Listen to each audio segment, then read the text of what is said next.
దేవుడు మనల్ని ప్రేమించి మనకి ఇచ్చిన యొక్క ప్రేమను బట్టి సామెతల గ్రంథం 21వ అధ్యాయము మనము ఉత్తర ప్రత్యుత్తర భాగాలుగా చదువుకుని ఉన్నాం. ఈ యొక్క ఉత్తర ప్రత్యుత్తర భాగాల్లో చదువుకున్న లేఖన భాగాల్ని పరిశీలన చేసుకున్నట్లయితే మనకు ఒక మాట 2వ వచనంలో తెలియపరుస్తుంది. ఒకడు తనకేర్పరచుకున్న మార్గము ఎట్టిదైనను తన దృష్టికి న్యాయముగానే అగపడును. యెహోవాయే హృదయములను పరిశీలన చేయువాడు. యెహోవాయే హృదయములను పరిశీలన చేయువాడు. ప్రార్థన చేసుకుందామండి. తలలు వంచండి. దేవుని జ్ఞానంతో ఎదుగుతాం. మా ప్రియుడా యేసయ్యా, మీకు వందనాలు చెల్లిస్తున్నాం. ఇప్పటి వరకు ఆదుకున్న దేవా, ఇక ముందు కూడా ఆదుకుని నడిపించండి.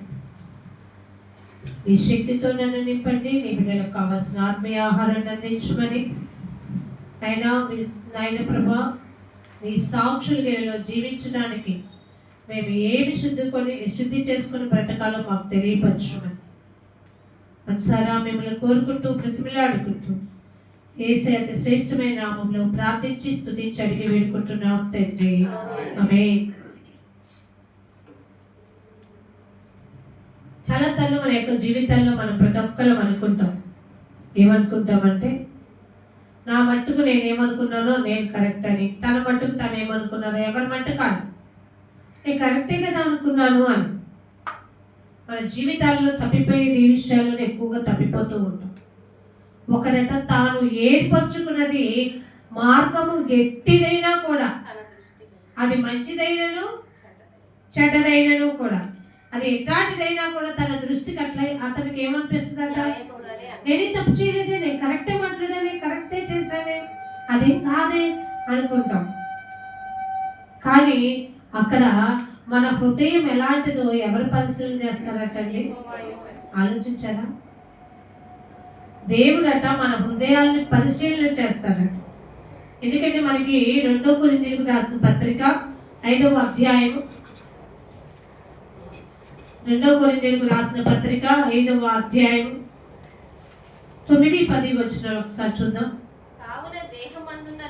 కావున దేహమందు ఉన్నను దేహము విడిచినను ఆయనకి ఇష్టమై ఉండవలనని.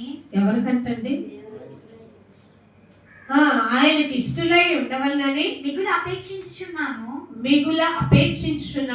ఎందుకనగా, ఒక్క నిమిషం, ఏమంటున్నారండి? నీవు దేహముతో జరిగించిన వైనను దేహం విడిచినను వీటన్నిటి గురించి ఒకటి ఉంది.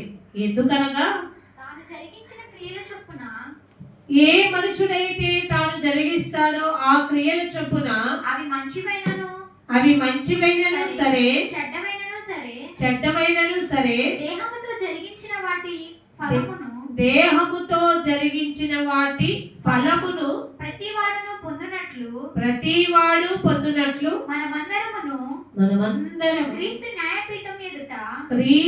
న్యాయపీఠం ఎదుట ప్రత్యక్షం కావలేము. అర్థమైందండి? ఈ దేహం ఉండగానే జరిగించిన ప్రతి ఒక్క క్రియను బట్టి కూడా మనం ఎక్కడ ఉండాలట అండి? క్రీస్తు న్యాయపీఠం ఎదుట మనం ఏమవ్వాలట? అప్పుడు చెప్పుకుంటామా? మంచి చేసామనుకో న్యాయపు తీర్పులోకి వెళ్తాం కదా. ఎలా ఉంటాడట? మంచి చేసిన వాడు జీవ పునరుద్ధానానికి వెళ్తాడు. చెడు చేసిన వాడట తీర్పు పునరుద్ధానానికి వెళ్తాడట. మరి నువ్వు మంచి చేస్తావా చెడు చేస్తావా? అది నీ ప్రవర్తన బట్టే ఉంటుందట, నీ మాటను బట్టే ఉంటుందట, మన క్రియలను బట్టే ఉంటుందట. ఆలోచించాలండి. ఎందుకంటే మన హృదయాన్ని పరిశీలించేది ఎవరట? అందుకే దేహం ముందున్నా దేహము విడిచిన, నువ్వు దేహంతో చేసిన ప్రతి దానికి దేవుని ఎదుట మనం ఏం చెప్పాలి? ఎందుకంటే దేవుడు ఏం చేస్తాడు? అంధకారంలో ఉన్న రహస్యాలను ఏం చేస్తాడు? ఆలోచించారండి. తెచ్చి మన యొక్క లెక్కనంతటిని దేవుడు ఏం చేస్తాడు? సరి చేస్తాడు. ఆలోచించారా? దేవునికి మనం యోగ్యులుగా ఉండాలి. దేవుని దృష్టిలో యోగ్యకరమైన జ్ఞానంతో మనం బ్రతికేవారిగా ఉండాలి. సామెతలు 21:3 చూద్దాం. నీతి న్యాయములను అనుసరించి నడుచుకొనుట నీతి న్యాయములు అనుసరించి నడుచుకునుట బలులను అర్పించుట కంటే బలులు అర్పించుట కంటే యెహోవాకు ఇష్టము. యెహోవాకు ఏమంట? ఆలోచించారండి. నీతిని న్యాయాన్ని అనుసరించి నడుచుకోవడం కంటే కూడా బలులు. ఇక్కడ అర్థమేనా? మీరు నీతిని న్యాయాన్ని అనుసరించి నడుచుకునుట బలులను అర్పించుట కంటే కూడా చాలా మంది అంటారు యెహోవాకి, నా దేవునికి ఇదిగో ఇది జరిగిందని కృతజ్ఞతగా ఇదిగో ఇంత ఇచ్చేసి నేను రుణం ఇచ్చేసుకుంటాను, లేకపోతే ఈ సాక్ష్యం చెప్పి నేను నా పనిని ముగించుకుంటా, ఇట్లా చెప్తారండి చాలా మంది ఈ అవివేక జీవితంలోనే జీవించేస్తున్నారు. ఆలోచించారా? కానీ దేవుడు ఏమంటున్నాడో తెలుసా? నువ్వు నాకు అవి ఇవ్వాలి. ఎందుకంటే దేవుడు మనకి ఇచ్చిన దానిలో ప్రతిదీ మనం దేవునికి కృతజ్ఞతగా ఇస్తాం. కానీ మనుషుడు ఏం ఫిక్స్ అయిపోతున్నాడట? ఇది ఇస్తే చాలే అనుకుంటున్నాడట. కానీ దేవుడు ఏమంటాడో తెలుసా? నీతిని న్యాయాన్ని నువ్వు నడుచుకోవడంలో ఫెయిల్ అయిపోతున్నావు. ఆలోచించారండి? దేవునికి ఎవరంటే నీకు ఇష్టమే అని అడిగితే దేవుడు ఏమన్నాడు తెలుసా? నువ్వు నీతి కలిగి జీవిస్తే నాకు ఇష్టం, నువ్వు న్యాయంగా ప్రవర్తిస్తే నాకు ఇష్టం, నువ్వు శ్రద్ధ కలిగి నా మాటలు వింటే నాకు ఇష్టం. అందుకని ఆ మాట కూడా ఉంది చూడండి, ఇదే 21లో 5వ వచనంలో, శ్రద్ధ గల వారి యోచనలు లాభకరములు. శ్రద్ధ గల వారి యోచనలు ఏమవుతాయట? లాభకరములు. తాలిమి లేక పనిచేయు వారికి నష్టమే ప్రాప్తించును. ఆలోచించారా? శ్రద్ధగా ఆలోచన చేస్తే అది నీకు లాభం తెచ్చిపెడతాడు. ఎందుకంటే దేవుడే చెప్పాడు, శ్రద్ధగా పనిచేయవాడట ఆచితూచి వివేకముతో, పూర్ణ వివేకంతో, పూర్ణ జ్ఞానంతో తొందరపడేటట. ఆ వివేకంతో దేవుని జ్ఞానంతో ఏం చేస్తాడు తెలుసా? శ్రద్ధగా పనిచేస్తాడట. అది అతనికి లాభాన్ని తెస్తుంది కానీ నష్టాన్ని తెచ్చిపెట్టడం. చాలా మంది అంటారు దేవుడికి చెప్పానండి, దేవుడు చూసేసుకుంటాడని ఏదో ఒక పనిని మొదలు పెట్టేసుకుంటారు. తర్వాత అది ఫెయిల్ అయిపోయిన తర్వాత అయ్యో నాకు ఎందుకంటే జరిగింది. తాలిమి లేక పని చేయవలసి అంటే శ్రద్ధ లేక, ఆలోచన లేక, వివేకం లేక, జ్ఞానము లేక, దేవుని యొక్క చిత్తము లేక పనిచేయడానికి ఏమవుతుందట? నష్టం ప్రాప్తిస్తుందట. అంటే చాలా మంది తొందరపాటు నిర్ణయం తీసుకొని నష్టం ప్రాప్తించిన తర్వాత దేవుని మీద నిందేస్తారు. అవివేకం.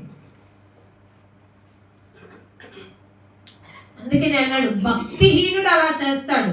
కానీ భక్తి గలవాడు ఏ విషయంలోనైనా ఏం పడకూడదు? తొందరపడకూడదు.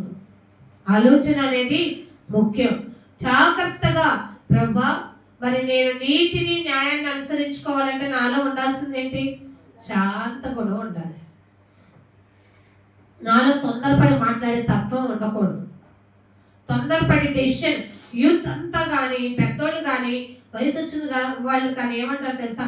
నేను వెంటనే నిర్ణయం తీసుకోగలను, నాకెంతో అనుభవ జ్ఞానం ఉంది అనుకుంటారు. కరెక్ట్ కాదండి. నీ అనుభవ జ్ఞానం కంటే దేవుడు చూపించే అనుభవ జ్ఞానంలో వెళ్ళాలి అనుకుంటే అది నీకు శ్రేయస్కరము. నీతిని న్యాయాన్ని అనుసరించి నడుచుకోవటానికి దేవునికి ఇష్టమైందట. సమూయేలు గ్రంథం చూడండి, మొదటి సమూయేలు గ్రంథంలో ఎంత మంచిగా అక్కడ మనకి తెలియపరుస్తారు. మొదటి సమూయేలు గ్రంథం 15వ అధ్యాయము 22వ వచనంలో, అందుకు సమూయేలు ఏమంటున్నాడండి? తాను సెలవిచ్చిన ఆజ్ఞను ఒకడు గైకొనుట వలన అర్థమైందండి. దేవుడు మనకు ఒక ఆజ్ఞ ఇస్తాడు. ఆ ఆజ్ఞని, ఆ రూల్ని, ఆ కమాండ్ని, ఆయన యొక్క జడ్జిమెంట్ని మనం గనక ఫాలో అయితే, అనుసరించి నడుచుకుంటే, దాన్ని గైకొనుట వలన యెహోవా సంతోషించినట్లు ఒకడు ఏం చేస్తున్నాడట? దహన బలులను బలులను బలులను అర్పించుట వలన అర్పించుట వలన ఆయన సంతోషించునా ఆయన సంతోషించునా. చూడండి, అంటే దేవుడికి దేనిలో సంతోషం ఉంది అంటున్నాడు. ఆలోచించారా? బలు అర్పిస్తాం కాదు ప్రభువా, బలు అర్పించట్లో నీకు సంతోషం లేదు. దేనిలో ఉంది అంటున్నాడు? నీ ఆజ్ఞని నేను ఫాలో అవ్వటం. ఆలోచించారండి, ఆజ్ఞని అనుసరించి నడుచుకున్నట్టయే. ఆలోచించారా? అందుకే నేను అంటాను కదా, యోహాను సువార్త 15:7 ఏముంది?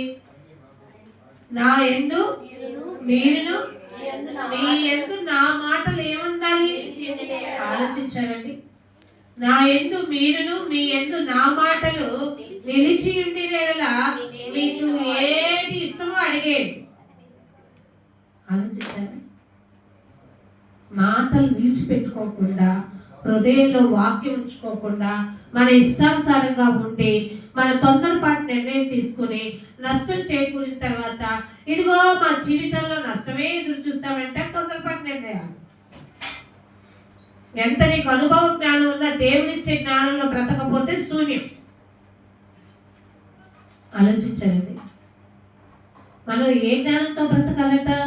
దేవుడిచ్చే జ్ఞానం. అందుకనే దేవుడు అంటాడు, నా జ్ఞానాన్ని అనుసరించి నడుచుకో, నా యందు భయభక్తులు కలిగి నడుచుకో, పవిత్రమైన జీవితం కలిగి నడుచుకో, నా యందు సంతోషకరమైన ఆనందం నా సన్నిధిలో కలిపితే ఎంత బాగుంటుందో, నా చిత్తాన్ని తెలుసుకుంటే ఎంత బాగుంటుందో, దాన్ని బట్టి నేను ఎంత సంతోషిస్తానో చూడు.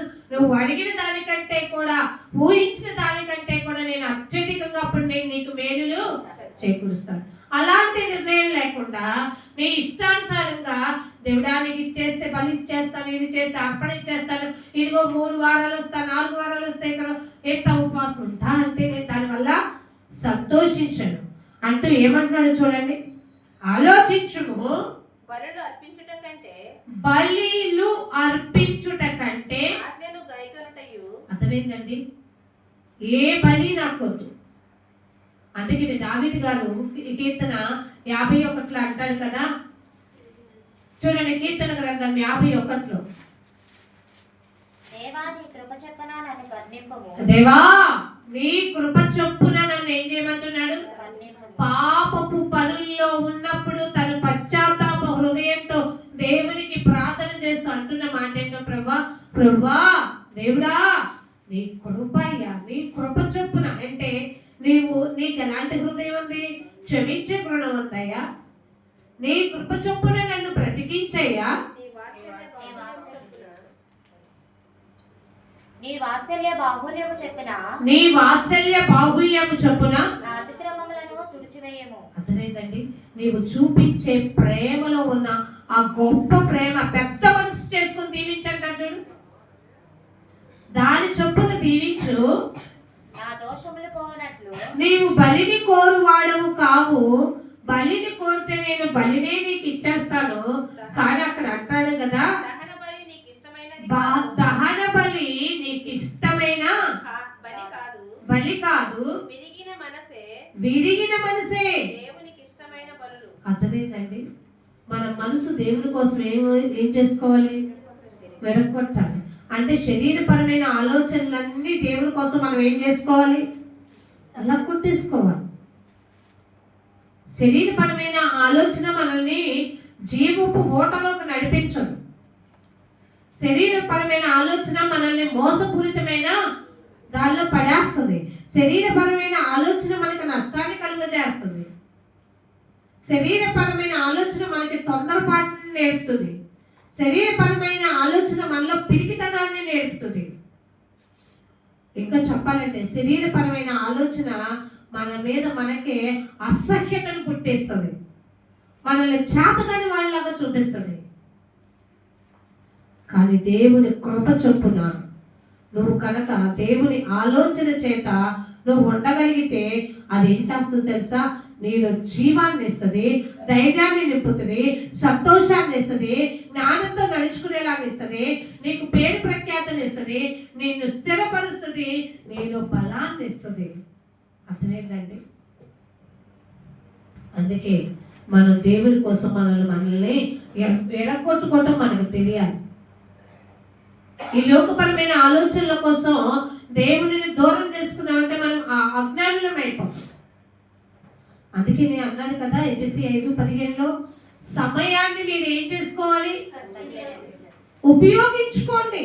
ఉపయోగించుకున్నవాడు అజ్ఞానుల్లాగా ఉండడు, జ్ఞానవంతుడుగా జాగ్రత్తగా ఎలా నడుచుకోవాలో తెలుసుకుంటాడు. ఆలోచించారండి. ఎందుకంటే అనేక ఆపదలు నీకు రాకముందే, శ్రమ అనేది నీకు కలగక మునిపే, కష్టం నష్టం అనేది నీ ఇంటి గుమ్మాల్ని తొక్కక ముందే నువ్వేం చేయాలో తెలుసా? దేవుడిని నమ్ముకొని దేవుని పైన ఆధారపడిన జీవితం ఉంటే నువ్వేం చేయబడతావు తెలుసా? నా దేవుని కోసం నేను శ్రమని ఎదుర్కోగలను. ఎందుకంటే లోకంలో నాకు శ్రమలే కలుగు. అదే దేవుడు లేకపోయాడు అనుకోండి, దేవుడి జ్ఞానంతో బ్రతకలేమనుకోండి, ప్రతి ఒక్క చిన్న విషయం కూడా మనకి ఎలా వస్తుందో తెలుసా? పెద్ద భారీ కొండలు మనమే మోసుకొని ఎక్కడ అంత భారం నాదేగా, అంతా నేనేగా అనేది నేను అసహనాన్ని నింపుతుంది. అదే దేవుడు నీకు తోడున్నాడు అనుకో, ఎంతలా నేను చేయటానికి, అంతలా నేను ఉపయోగపడేలా సహాయం చేయటానికి నాతో పాటు ఎవరున్నారు? నా దేవుడు ఉన్నాడని ఎంతో ఆనందంతో, అర్థమైందండి, చెప్పుకోగలం. అందుకనే నీ హృదయాన్ని దేవుడి కోసం వెరగొట్టుకో, నీ శరీరాశల్ని దేవుడి కోసం అలా కొట్టేసే. అశ్రద్ధగా పనిచేయవాడు దేవుడి దృష్టిలో ఏమైపోతాడు? మరి ఎందుకండి అవసరమా మనకి? శరీరపరమైన ఆలోచన మనల్ని ఏం చేస్తుందో తెలుసా? దేవుడి పనేగా వెళ్ళొచ్చులే, ఇంకా ఇప్పుడే స్టార్ట్ చేసి ఉంటారుగా, పాటలు అయిపోయాక వెళ్దాంలే, మనకి ఏమన్నా పాటలు వచ్చంటారా? ఇలాంటి బ్రతుకులు బ్రతికేస్తారండి. పాడదాం, వెళ్దాం, నేర్చుకుందాం, దేవుడిని వాళ్ళతో పాటు మనము స్తుతిద్దాం అన్న ఆలోచన వారిని ఏం చేస్తుందో తెలుసా? చక్కగా నిలబెట్టగలుగుతుంది. మనం దేవుని సన్నిధికి వేగిరపాటుతో వెళ్ళాలి నేను అనేది వెలుగు కొట్టుకునే పని. ఇక్కడ అదే అంటున్నాడు, ఆలోచించు, బలులు అర్పించడం కంటే ఆజ్ఞను గైకొనుటయు, పొట్టేళ్ల క్రొవ్వు అర్పించడం కంటే మాట వినటం శ్రేష్టం. ఆలోచించారండి, మనం ఏం చేయాలంటండి? దేవుని మాట వినటం లాభకరం. దేవుని మాట వినటం మనకు బహుమానం. దేవుని మాట వినటం మనకి జీవపు ఊట. దేవుని మాట వినటం మనకి ఆశీర్వాదకరం. దేవుని మాట వినటం మనకి మేలు. దేవుని మాట వింటే సమస్తమును సమకూడి దేవుడే జరిగించేస్తాడు. ఆలోచించారండి. అందుకే అన్నాడు, మాట వినుట శ్రేష్టం. కొంతమందికి దేవుని మాట వినటం ఇష్టం ఉండదు, దేవుని ఆజ్ఞను గైకొనటం ఇష్టం ఉండదు, దేవుని న్యాయం ఏది చెప్పాడు దాని ప్రకారం నడుచుకోవటం ఇష్టం ఉండదు.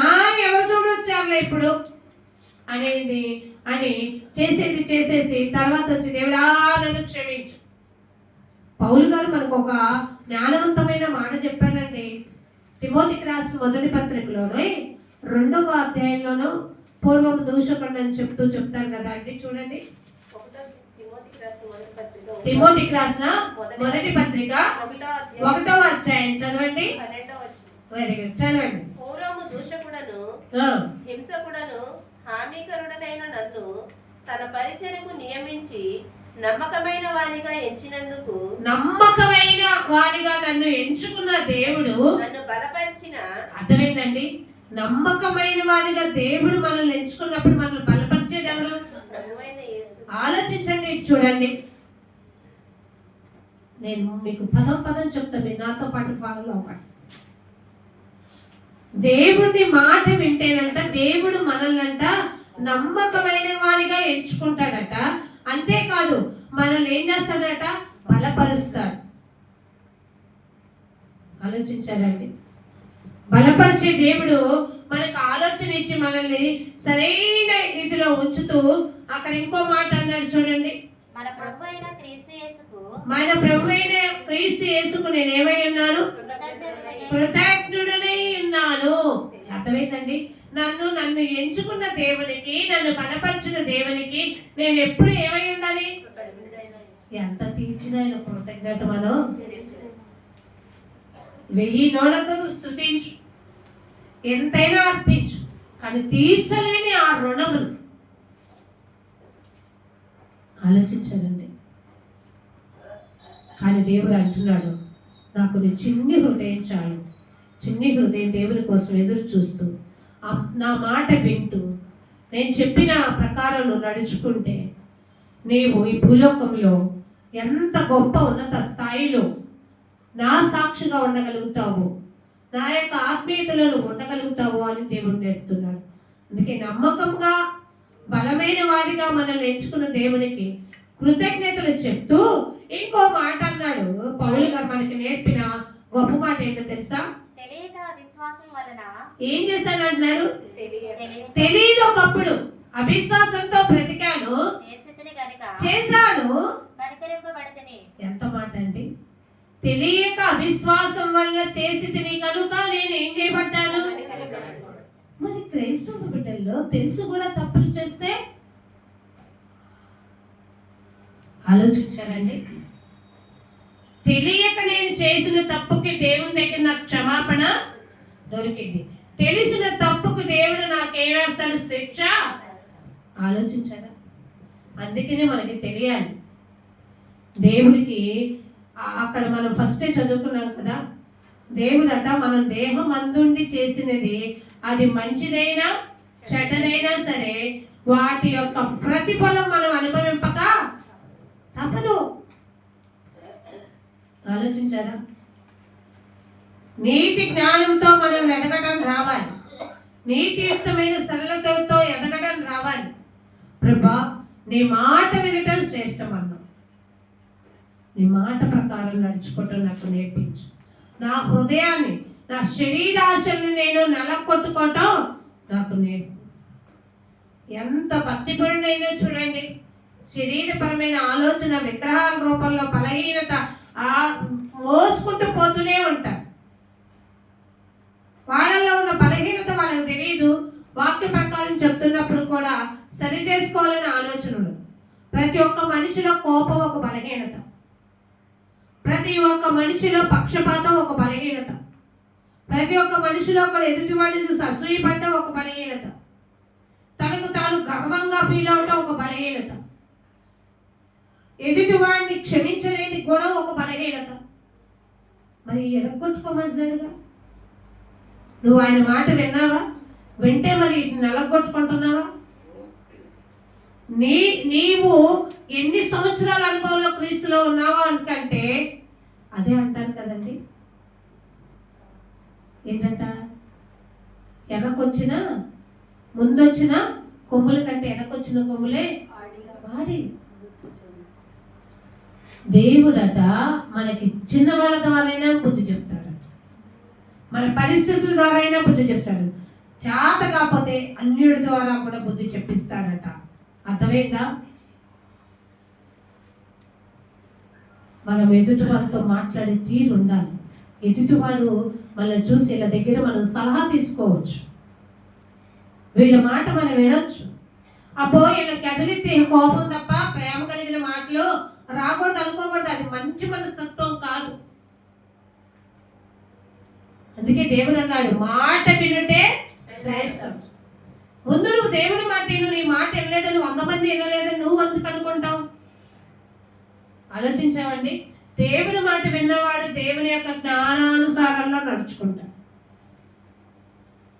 మచ్చలు పడడం, డంబంగా ప్రవర్తించడం, మర్యాదతో చిన్నవారినైనా పెద్దవారినైనా తొందరపడి మాట అన్నాడు.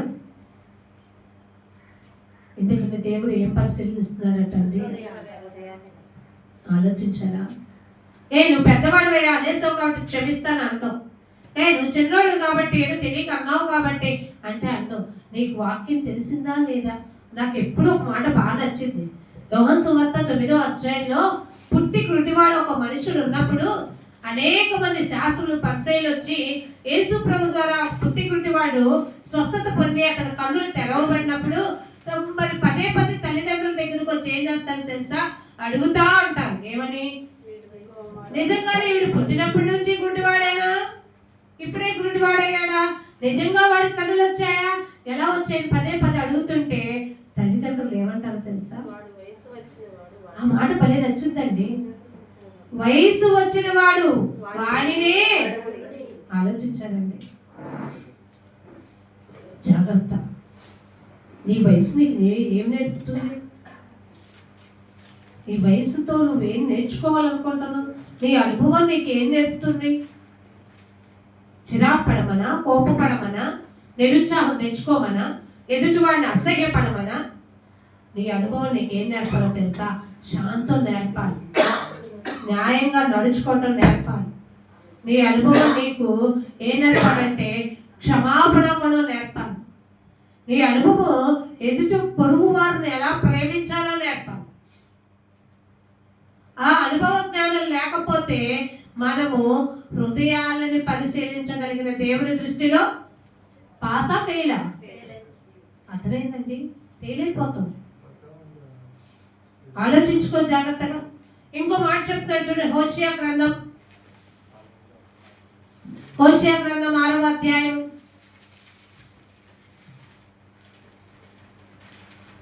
6వ అధ్యాయం 6వ వచనం.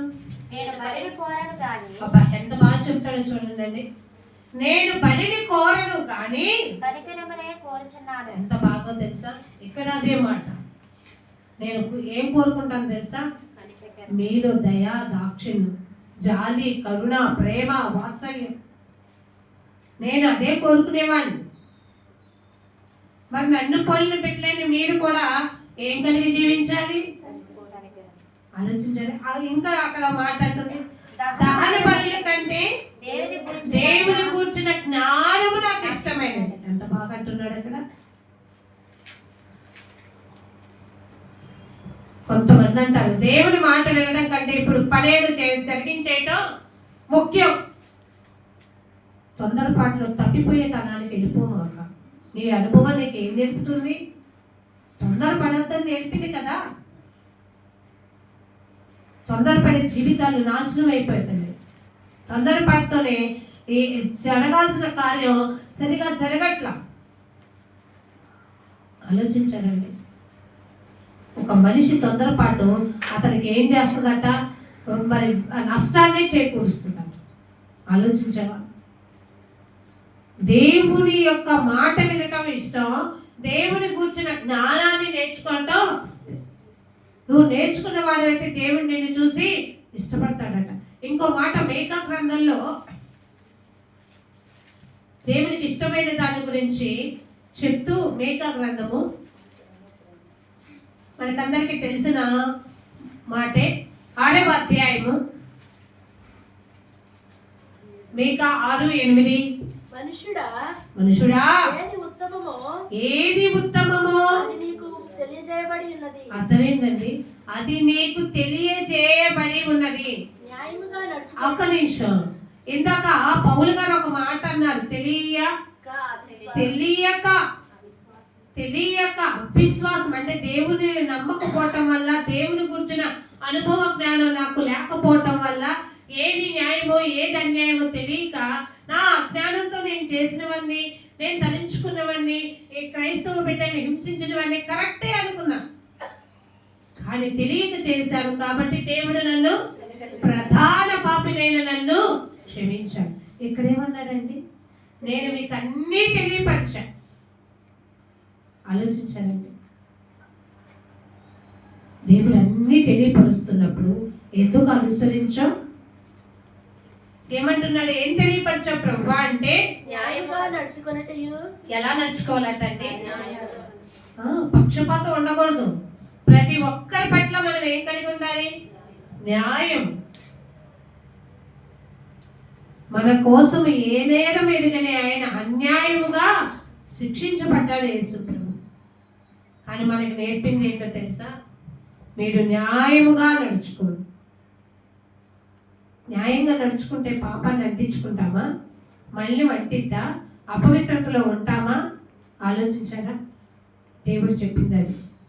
మీరు న్యాయంగా ఉన్నారనుకో, అపవిత్రత మీ చోటికి న్యాయం.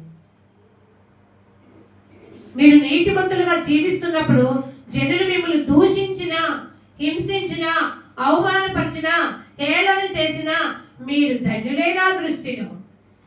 అర్థమైందండి? మనుషుల దృష్టిలో మనం వేస్ట్ అయినా దేవుని దృష్టిలో ఏమవుతాం తెలుసా? ధన్యులుగా పిలువబడాలి. నేను చెప్పేది ఏంటంటే నీతి పరంగా నడుచుకునేటప్పుడు, అంతేకాదు మనకి ఇష్టం వచ్చింది చేసినప్పుడల్లా కరెక్ట్ అని అనుకునే జీవితంలో కాదండి. న్యాయముగా నడుచుకుంటూ కనికరాన్ని మనం ఏం చేయాలటండి? ప్రేమించాలి. కనికరమును ప్రేమించుకొని అక్కడ ఇంకేం చెప్పాడో తెలుసా?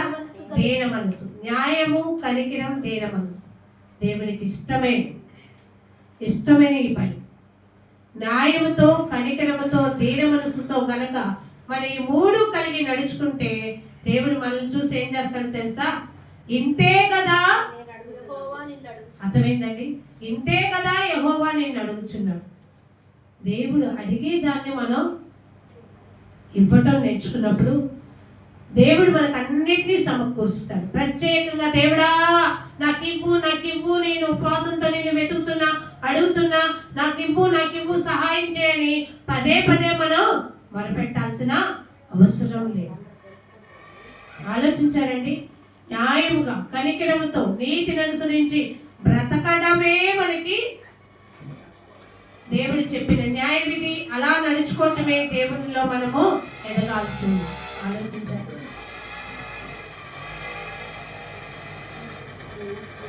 ఒక పాట కూడా పాడతారు కదా, సిలువ అంట మోయలేని సిలువ మోస్తూ ఆ ఘోర కల్వరిలో ఎంతలా ఇబ్బంది పడ్డాడండి దేవుడు. మనం మాత్రం మనకు వచ్చే దాంట్లో ఏ ఇబ్బంది రాకూడదు కదా, మన ప్రయాణాల్లో ఏ ఇబ్బంది రాకూడదు. కానీ దేవుడు నడుచుకున్న రీతిని చూడండి. న్యాయం, కనికరం, దీన మనసు. నేను ఇవి కలిగి జీవిస్తున్నానా ప్రభువా? వీటితో నేను ఉండగలుగుతున్నానా ప్రభువా?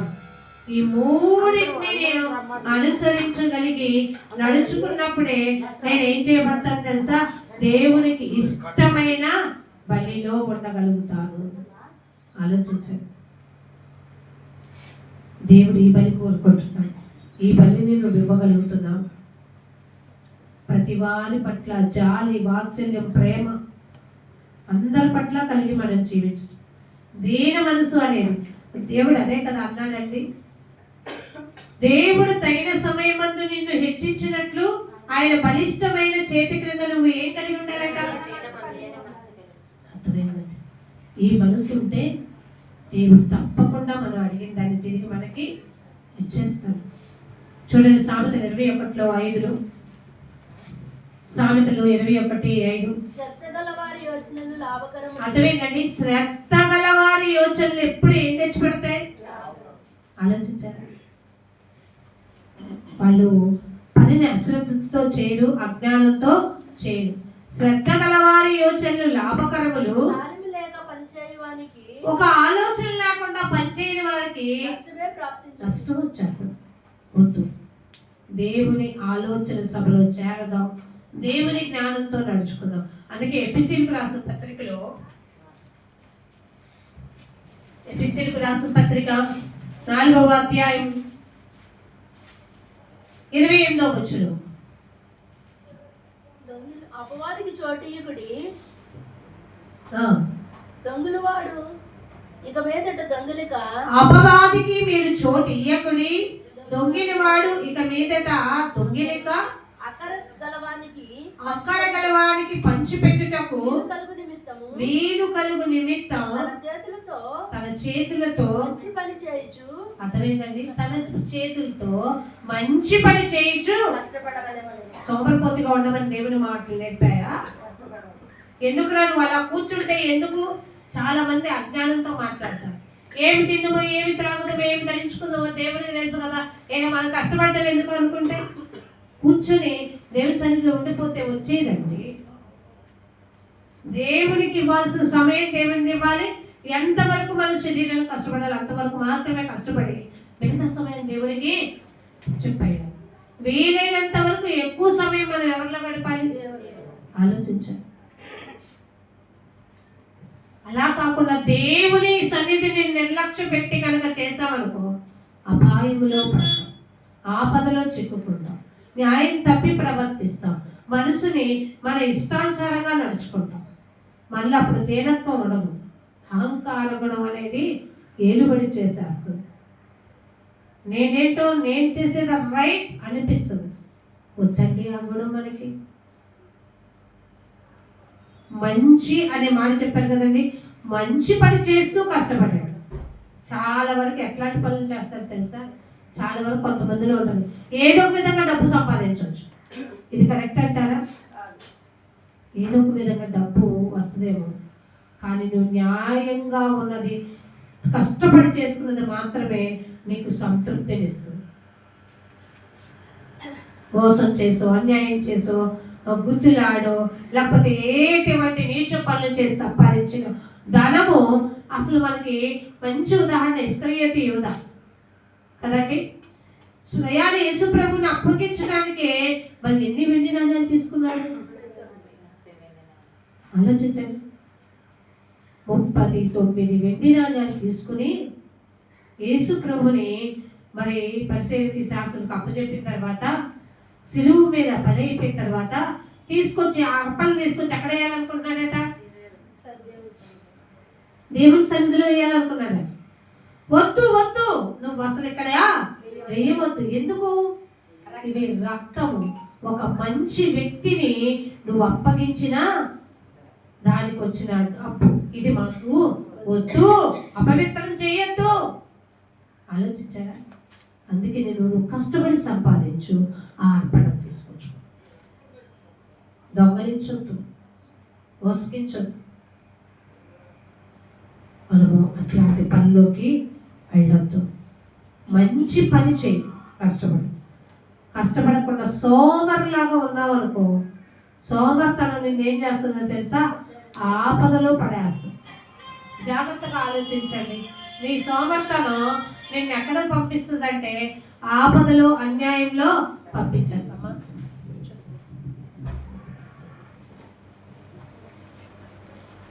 ఏమీ వదలనయ్యా నా యేసయ్యా,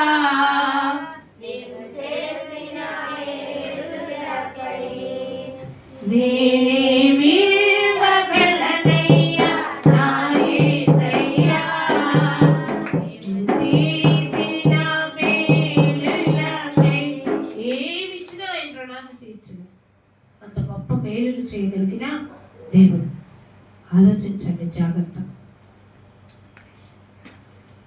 నీతితో, యథార్థతతో బ్రతకటం దేవునికి ఇష్టం. దీనంగా నడుచుకోవడం దేవునికి ఇష్టం. ఆలోచించండి. ఇక్కడ ఒక మాట చెప్తూ ఉన్నాడు చూడండి, మొదటి దశలోనికి రాసిన పత్రికలో, మొదటి దశలోనిక 4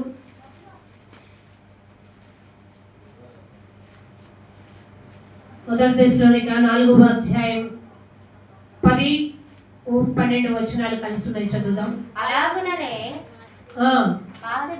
అలాగుననే అంటే ఒకరినొకరిని ప్రేమించుకొని దేవుని చేతనే నేర్పబడింది కాబట్టి ఆ విషయమును బట్టే మాసిదోనియా అంతటా ఉన్న సహోదరులందరినీ మీరు ఏం చేస్తున్నారు అని అపోస్తలుడైన పౌలు అక్కడ ఉన్న మరి ఆ దశలోని సంఘానికి వెళ్ళినప్పుడు అక్కడ చెప్తున్న మాట. సహోదరులారా మీరు ప్రేమయందు మరి ఎక్కువగా అభివృద్ధి నందుచుండాలి. అదే అండి, మనము ఇతరుల్ని ప్రేమించడంలో మరి ఎక్కువగా ఏం చేయాలట? అభివృద్ధి ఉండాలి. ఒక చోట సామెతల గ్రంథంలో 21లో ఒక మంచి మాట ఉంది చూడండి. ప్రేమ మరి అభివృద్ధి చేయటంలో ఏం చేస్తుంది చూడండి. 21:14 చాటున ఇచ్చిన బహుమానము కోపమును చల్లార్చును. ఏం చేస్తుందటండి? మీరు ఎప్పుడైనా రిసీవ్ చేసుకున్నారు అట్లాగా? ఒక వ్యక్తిలో ఆనందాన్ని నింపాలి అంటే, ఒక వ్యక్తి దగ్గర ప్రేమను పొందాలి అంటే ఏం చేస్తాం తెలుసా? బహుమానము. ఒక వ్యక్తిని సంతోష పెట్టాలి అంటే ఆలోచించండి, ఏమున్నదండి వాళ్ళకి ఇచ్చి చిన్నదే ఎంతో బాగా ఆనందాన్ని ఏం చేస్తుందట, నింపుతుందట. నాకు ఎంతో ముచ్చటేసింది. నా కోసం ప్రసాద్ అంకుల్ నెలలా కూడబెట్టి నా పుట్టినరోజు తీసుకొచ్చి 5,000 ఇవ్వటం అనేది ఎంతో ఆనందం.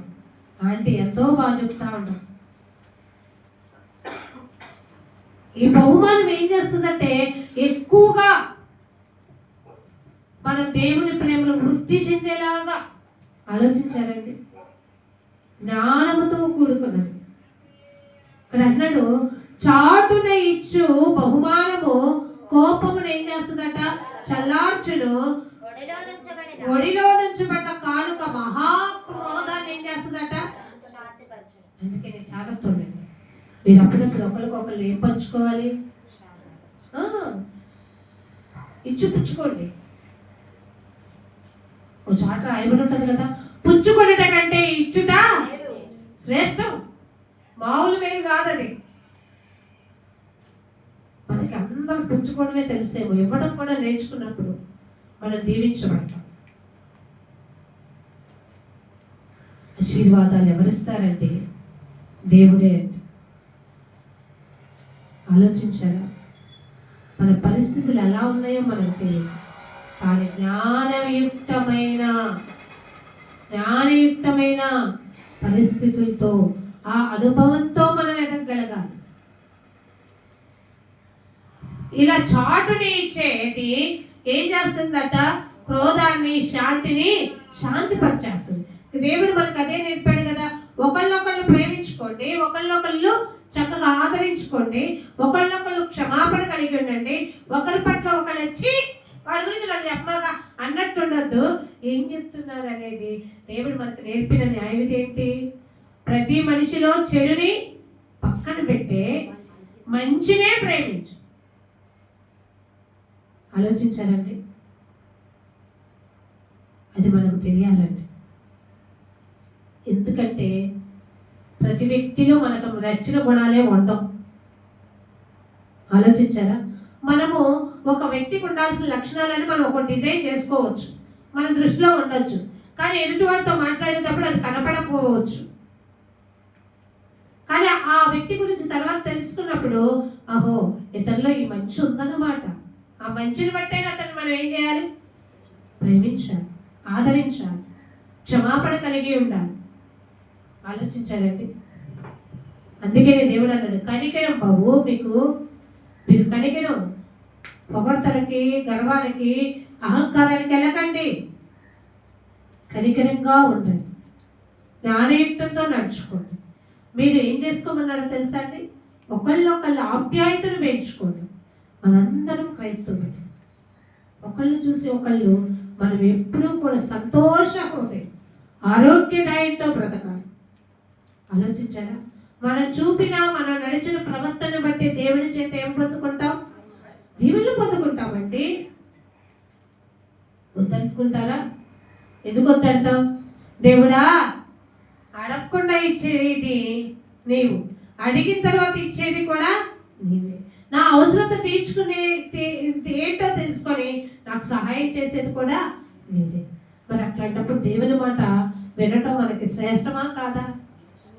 ఆలోచించండి. ఎందుకంటే దేవుని మాట, శ్రేష్టమైన మాట మనం వింటున్నప్పుడే మనం శ్రేష్టమైన దేశంలోకి అడుగు పెట్టగలం. ఆలోచించండి. లాస్ట్ ఒక మాట చూసుకుందాం, ఆరాధనలోకి వెళ్దాం. యాకోబు రాసిన పత్రిక,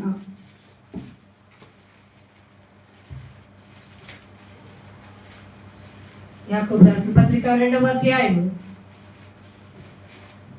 13వ వచనం. కనికరము చూపు పనివాడు, కనికరము చూపనివాడు కనికరము లేని తీర్పు పొందును. ఇక్కడ మీకు అర్థమైందా? మీకు ఒకటి గుర్తొస్తుందా? కల్తీలో ఏం రాయబడిందో చెప్పండి. ఈ మాట చదివాకన్నా చెప్పండి. మనుషుడు ఏం విత్తునో అతనైతే ఇక్కడ కనికరం లేనిది ఇస్తాడట, తిరిగి అతను ఏం పొందుకుంటాడట, దేవుడి చేత కనికరములు పొందలేని స్థితికి వెళ్తున్నాడు. మరి నువ్వు ఎదుటివాడి పట్ల క్షమాపణ కూడా లేని జీవితంతో ఉన్నావు అనుకో, దేవుడి చేత లక్ష్యమించబడతావు. అర్థమైనా?